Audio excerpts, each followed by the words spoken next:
కాంగ్రెస్ పాలనలో విద్యార్థుల బ్రతుకులు అగమ్య గోచరంగా మారాయన్నారు బీఆర్ఎస్పీ నాయకులు.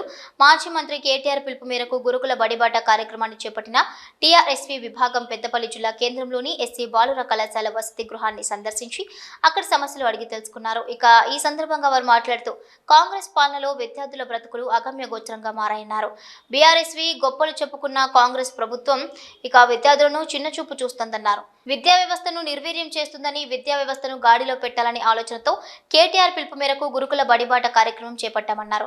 ఇక ఈ కార్యక్రమంలో బీఆర్ఎస్పీ జిల్లా ఇన్ఛార్జ్ చుక్కా శ్రీనివాస్, జిల్లా కన్వీనర్ కోయడ సతీష్, లవాన్, శివ తదితరులు పాల్గొన్నారు.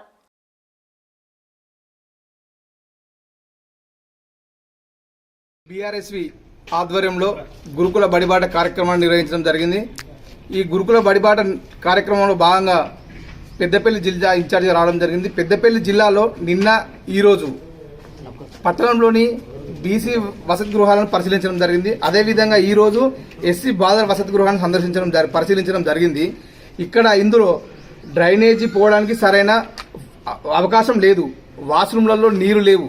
మలమూత్ర విసర్జన చేస్తే అది దుర్గంధం బయటికి వస్తుంది, వాసన బయటికి వస్తుంది.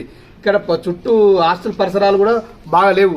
కిచెన్ వంటగదిలో రైస్ బ్యాగును ఎలుకలు మొత్తం కొట్టేసినాయి.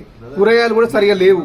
నిన్నటి అన్నాన్ని ఈ రోజు స్టోర్ చేసారు. మరి ఆ అన్నం పెడతారా మరి పారేస్తారా అని కూడా తెలియదు. ఇక్కడ రూమ్ల పరిస్థితి, పైన రూమ్లలో పెచ్చి ఊడిపోతుంది. రాత్రి వారు విద్యార్థులు నిద్రిస్తే ఏ రాత్రి ఏ పెచ్చి ఊడి ఏ విద్యార్థి మీద పడుతుందో అని భయానికి ఆందోళన వ్యక్తం చేస్తూ ఉన్నారు.